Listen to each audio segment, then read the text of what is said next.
Hello everyone and welcome back to the Great Book of Grudges. My name is Nathan and we're back with some more Total War Warhammer 3 news. Not only that, but this one's rather big, as we are actually getting the faction mechanics for Grand Cathay. We still haven't had them for Khorne and Kislev, but I imagine they're not too far away now. Now, before anything, do keep in mind, as stated in the article, that of course this is subject to change. Anything that you see of number values and so on could change by release. But yeah, as always, you know, big blog, so let's dive right in and analyze everything that we have been told. First, of course, we have Harmony. This has been mentioned throughout multiple blogs and even some videos, so let's just dive right in. As we've discussed previously, Harmony is everything in Grand Cathay. The smooth combination of ranged firepower and stalwart front lines, the well-being of the populace alongside their unswerving loyalty, as well as boosting the power of differently aligned units in battle. You must keep your faction as a whole in balance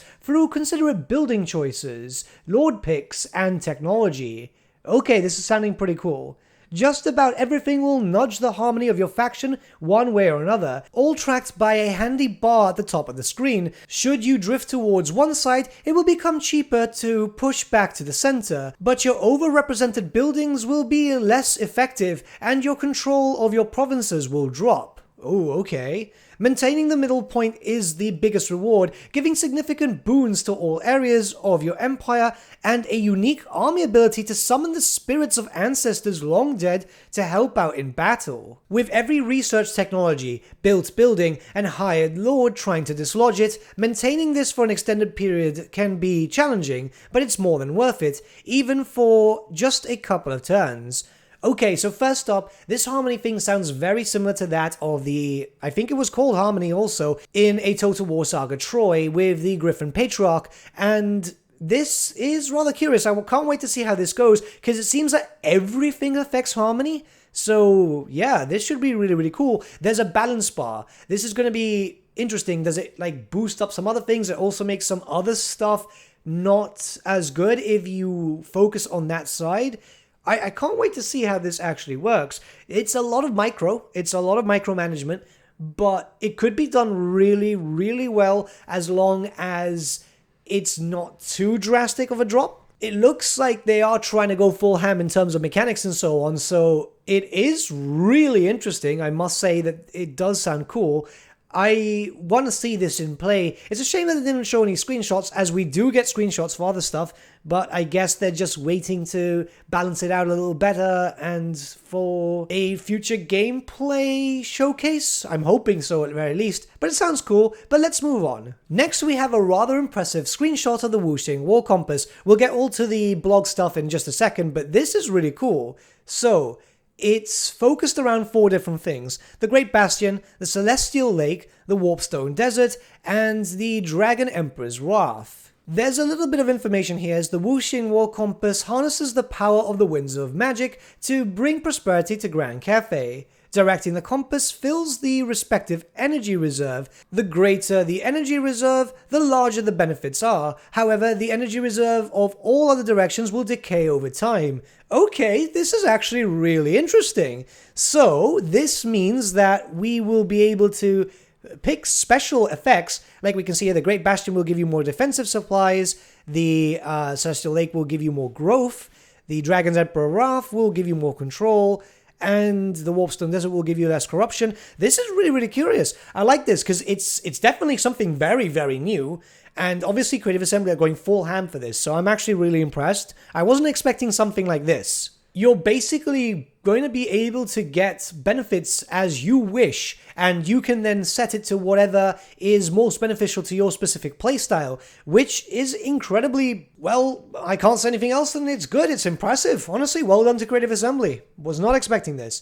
But let's move on to the actual nitty-gritty about this, because there's a lot of information. So the paragraphs are as follows. The Whooshing War Compass is a great magical device built into the holy city of Wei Jin. Created by the Celestial Dragon Emperor to control the winds of magic within Grand Cathay, its primary purpose is to project power to and help defend the Great Bastion when it is under threat. But the progeny of the Emperor can direct it as they wish to serve their purposes.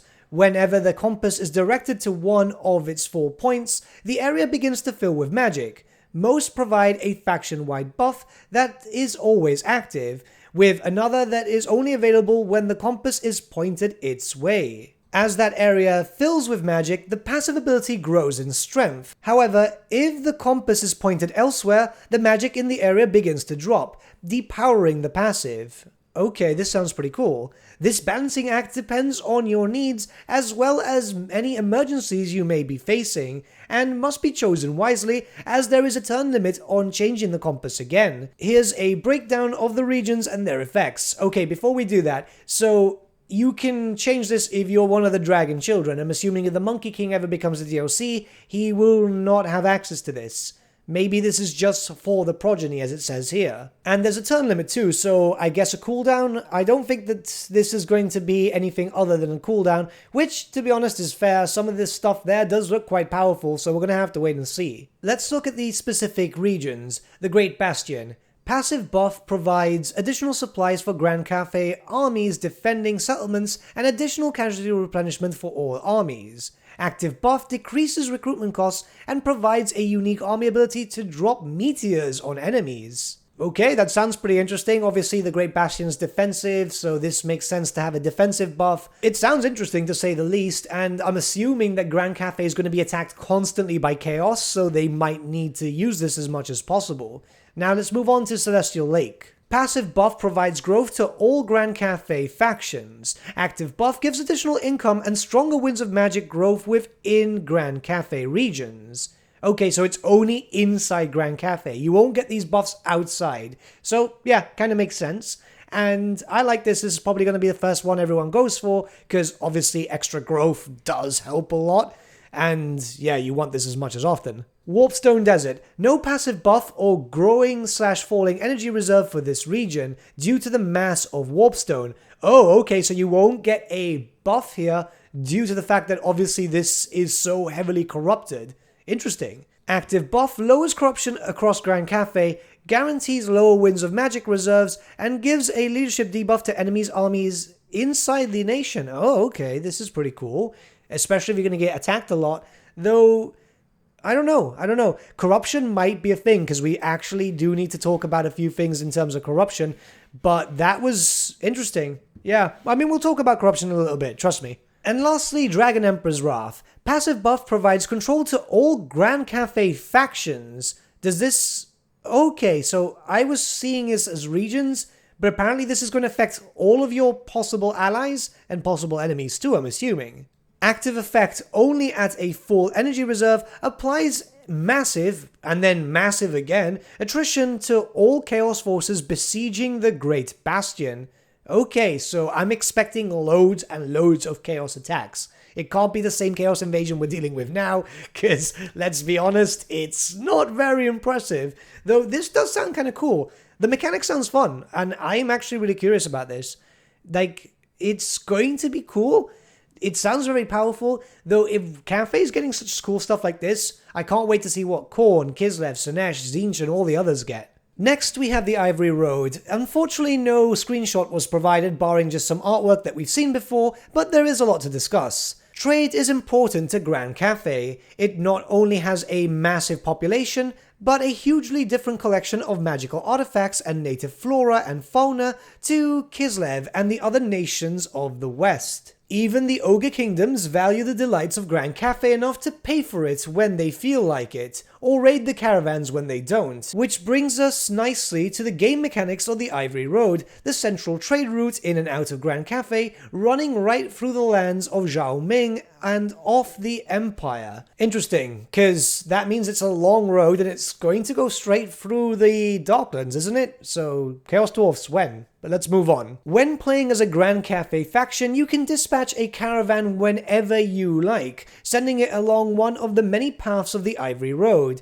This will take it through various regions, some of which may prove treacherous. At various points, you choose which directions the caravan will next take, with it progressing naturally across the map, while you don't have direct control over it, it does have vision as any normal army would, giving you important scouting information as it goes. With each major rest stop along the route, various events and dilemmas can fire, found fiends, ogre mercenaries, new routes, and many more surprises await upon the road. These can result in battles, bonuses, further cargo, or any combination. Once a caravan reaches a destination, you will receive money based on cargo amount and some other factors, and it will begin to return home. At this point, another caravan can be sent out. Okay, before we carry on, let's just talk a little bit about this for now. This is really interesting. So you're going to have an agent or an army that you're not going to be able to control. It's very similar to that of the expeditions in a Total War Saga Troy, I'm imagining,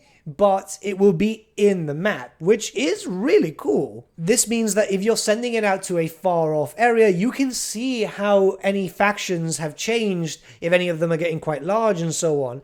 It's going to be able to act like a spy without being a spy, but also getting you income. I'm really impressed. Factions seem to be getting a lot of really intricate stuff, and I really hope that this will later transfer to the Empire and so on in terms of new mechanics for all of them, because damn, this is sounding cool. But let's move on. Each caravan has its own leader, a new lord type with a unique blue skill tree for increasing the boons of caravans. So is this a new lord that we haven't seen, or a just different style of magistrate? Anyway, let's carry on. Extra cargo, more replenishment between rest stops, etc. They can naturally also take various combat upgrades depending on what you think they might get up to. The key to this mechanic is finding safe routes or building caravans that can take punishment of the big wild world, plus also making smart decisions about how and when to fight. This is honestly really curious. Honestly, I was not expecting this. A new lord type too. It's definitely something new, isn't it? It has to be. I don't think it's going to be a magistrate, and it's definitely not going to be a dragon-blooded. But I'm actually well surprised, I must admit. Obviously, take everything with a pinch of salt until we actually get to see this in game. But this does sound quite hype-worthy. I'm honestly really hyped. And now let's talk about the last paragraph. If you're opposing Grand Cathay in the campaign, surely you wouldn't dare, you can find their caravans on the map and attack them. Doing so and winning will destroy the caravan, making it a good way to starve them of resources. Of course, it does involve declaring war with all the diplomatic consequences that entails. The dragons may be pleased if you take out rebel caravans, but less so if you target theirs. Okay, so you can actually go and attack their stuff. That's really cool. So if you're going through an enemy territory, that means that they can attack you actively too. It's not just based through different events. It's literally other factions can attack you. This is really, really curious. And there's rebel caravans too.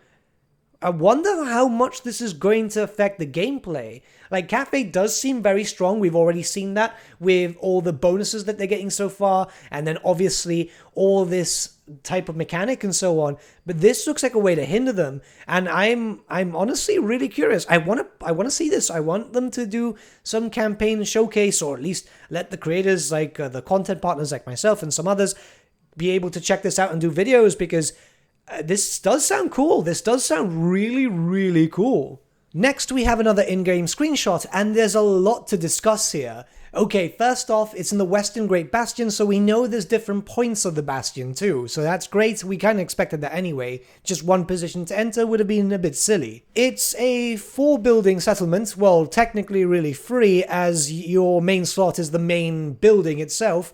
So yeah, there's a bit to discuss. A few things are hidden away. We have a provincial capital that can get all the way up to tier 5, that was kind of expected, and there are quite a few bonuses that we can get for there, including extra diplomatic relations with Cathayan factions, defensive supplies are massive, growth, walls to the settlement, and look, it says here, when outside Ogre or Norscan homeland. So again, Ogre Kingdoms, we pretty much know it's going to be the pre-order, but it seems that Ogres and Norscans cannot have walls. That's rather curious, as, well, Norsca could do with some, let's be honest. But that does answer the question I had yesterday about the Ogres, which, yeah, okay, kind of makes sense, and not disappointed, because, yeah, monstrous infantry.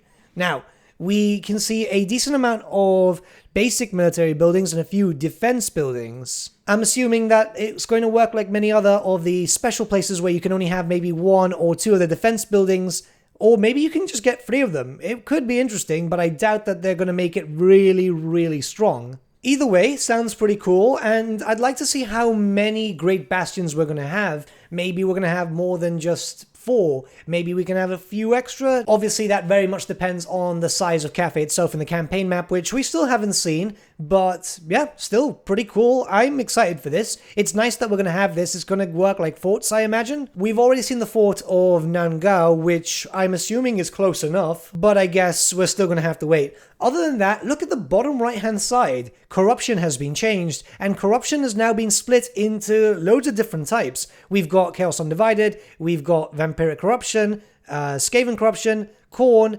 Nurgle, Tzeentch, and Slaanesh. I'm assuming that corruption is going to be changing heavily for Warhammer 3, and I really hope it does, because, well, it kind of needed that change. But other than that, everything looks nice. There's not too much to discuss, but then again, this is just a building tab. So yeah, this is a construction tab, which is cool. I mean, at least the construction tab gives us all the information that we need, province effects, corruption, and so on. Everything seems to be found in one location, which is very, very helpful. I think that the building, which is next to the basic military, the one on the left, right next to the province capital, maybe that could be something like a landmark or something? I don't know. It's weird that it's covered, you know, it's very strange. Now, there is of course some text to talk about, so let's talk about that. The Great Bastion sits in the northmost part of Grand Cathay and is vital to the defense of the Empire, its people, and the world. It also forms a central part of gameplay for the nation. As you can imagine, this is more relevant at the start of a campaign to Miao Yin, as she starts in the region, while Zhao Ming is busy dealing with rebel lords and various ratmen. That said, threats to the wall are threats to the Empire, and Zhao will need to keep an eye on it as much as anyone else. The Great Bastion takes the form of a massive impassable wall, with 3 gates that must be controlled and held by the forces of Grand Cathay. Okay, so it's just 3 gates. Never mind, I thought it was going to be a bit more. Chaos forces are constantly attempting assaults on it, but the larger ones come from a slow build-up of forces in the wastes. Does this mean that we're going to have multiple Chaos invasions? I really, really hope so, because that's really needed. These must be dealt with through sallying forth or preparing your defenses with commandments at each gatehouse if you hold them. Okay, so you can move out and go take out the forces. I guess it will act like a quest system? Which, yeah, would be cool. Threat to the Great Bastion is tracked through a meter at the top of the screen, which fills as Chaos prepares an assault. Okay, cool. And descends if they are defeated. Okay, so you can keep it low. Let's move on. Keeping the threat low and reaching 0 are looked on favorably by the Celestial Dragon Emperor, who will reward those who do so. Allowing a breach as well as earning his ire means Chaos is now rampaging through the soft heartland of Cathay, a recipe for disaster. Oh, okay, so they can break through, and that's going to give you issues too, but you can get some bonuses, so that sounds pretty interesting. I like this. Maybe he'll reward with like big bits of money, increased growth, or something like that. It could make sense. At this point I'm pure speculating, but it sounds cool. The Fortress Gate cities, the Snake Gate, the Dragon Gate, the Turtle Gate, share a unique building tree and commandments. These serve various purposes, and you will need to balance constant vigilance with the need for rest and recuperation at the edge of chaos. Once a gate is returned to its full glory at tier 5, it reduces the cooldown on using the Whooshing War Compass. Oh, so some mechanics and some different things will then link up to other things. That's great. Again, Cathay seems to be getting a lot, and it makes me hopeful for, well, Slaanesh and all the other demon factions. And we haven't really seen a lot about Kislev, so maybe some blog posts soon, Creative Assembly, please? So now we have another screenshot, which I wasn't really expecting as this is another in-game one. Now, this is the technology tab for Grand Cathay, and it doesn't look very big, but then again, it's still very early on. More stuff could be added, and maybe will be done through DLC and so on. But with that being said, let's just take a look. So, it's got 3 different types of techs, I think. Yeah, it definitely does. We've got yin, we got yang, and then we have some tech which isn't allocated to anything, which is pretty interesting. I guess that's going to be like the whole central stuff, and then there's obviously the yin and yang stuff, which follows with your balancing mechanic with harmony. So that's pretty interesting. I mean, if we look at the top left-hand screen, we can see that I think that's the yang, or it might be the yin. I'm very sorry if I've gotten this wrong, but that one's active. So I'm assuming that they've got something going on. This might be a few turns into the campaign, because obviously no tech is done, barring, I'm assuming, 1. So yeah, no, this sounds cool. It's nice that harmony is also going to come into play here, and you're going to have to work and not beeline directly for something unless you're building other stuff which will directly counterbalance that. It sounds complicated, but maybe it's just because I'm making it complicated. Also, never mind, I'm blind. I've just realized, yeah, that's yin, not yang. Sorry about that. It's just, it just kind of threw me off. Keep in mind, this is the first time I'm actually looking at the stuff, because when I record these blog posts, I like to bring out my thoughts directly as I'm recording with you guys. Now, of course, we do have some text here, so let's read over it. Naturally, Grand Cathay has a technology tree like many of the other races. Like many? I mean, all of them do, don't they? Unless there's something they're not telling us. We'll be highlighting anything unique about the layout and mechanics of tech trees in these articles. Okay, so we're going to get the demon stuff and all that later. That's good. I don't mind that. As long as they're giving us the info, that's all cool. For Grand Cathay, tech choices are split into 3 branches, which converge a few times through the tree. The central, and least largest, offers minor improvements but doesn't push in either yin or yang direction. Okay, so I was right there. The other 2 are broadly focused on melee and range combat, though include many other elements, and push in the yin and yang directions respectively. Each technology research pushes your harmony in that direction permanently. Okay, permanent, that's good to know. With some doing this multiple times, that makes it a balancing act between what you need to buff your armies and your needs for harmony. I was right about 2, that's always great, because sometimes I get things wrong and you guys kill me for it. This, along with all other systems that interact with harmony, can be quite a lot to govern every turn. Having harmony during key battles or moments is more important than maintaining it constantly, though of course you could abandon that track to focus almost purely in one direction. Many technologies give you boons to armies that are more one way than the other, and naturally affect the units that are most likely to be in those armies. Of course, each legendary lord has a preference too, and some of their skills can push one way or the other too. Okay, that's good to know that each of the legendary lords do have their preference of style. That will be nice. Hopefully melee becomes much more useful, so you can have full armies of melee and not a lot of range, though you will want to have some range too because of harmony. It's weird. We're gonna have to wait and see how the gameplay is, but so far it looks interesting. Let's carry on. A few times, the tech tree for Grand Cathay recombines into one central point, then branches out again. Planning your next few turns of research and the armies that you will want to support will give you significant boons as you prioritize your route through the tree. There are many dead-end paths with big rewards, but which aren't the prerequisite for anything else. When to take those is vitally important. Very curious, very curious. Hopefully we'll be able to see the full tech tree in action soon enough.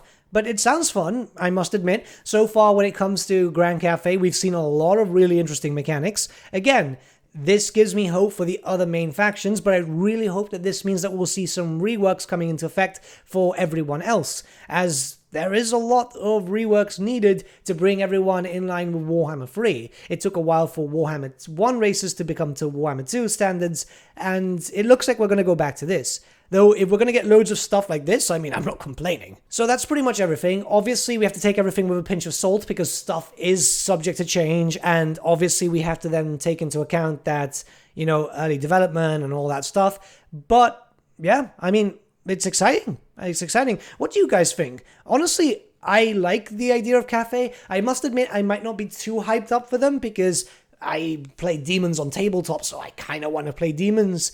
And I'm really excited about Kislev, but this sounds cool. This sounds really, really cool. Though my first playthrough will be with Dragon Bro, that's for sure. But let me know your thoughts in the comments below, and let's start a bit of a discussion. But with that, my friends, we've come to the end of our video. Thank you so much for watching. If you did enjoy the video, might I suggest giving the video a like, or even subscribing to the channel, as it really does help us out. In the description section below are various links to different social media platforms such as Facebook, Instagram, and Discord. Also in the description section is an affiliate link with Element Games where you could buy loads of hobby-based products, not just Warhammer, for 10 to 25% off. Making a purchase using that link and also our special code, which is also in the description, supports the channel at no extra cost to you, which we think is rather cool. A big thank you to our patrons. Your support means the world to us. It's amazing that people want to help a small channel like us grow and get to a higher level of content. A big thank you to Gibraltar LUSC, Ryan Bertsche, Andrew Prince, and Okro for subscribing to us at our Fane level. You guys are super cool. And a big thank you to Edward Yule, VS Vasan, Aaron Whitman, and Shaggy for subscribing to us at our King level. Honestly, we can't thank you all enough. And lastly, a big thank you to all of you for liking, sharing, and commenting on these videos. Honestly, it's because of you guys that the channel has been growing at such a great pace lately, so we can't thank you all enough. But with that, my friends, thank you so much for watching once again, and we shall see you all again very, very soon. Have a good day.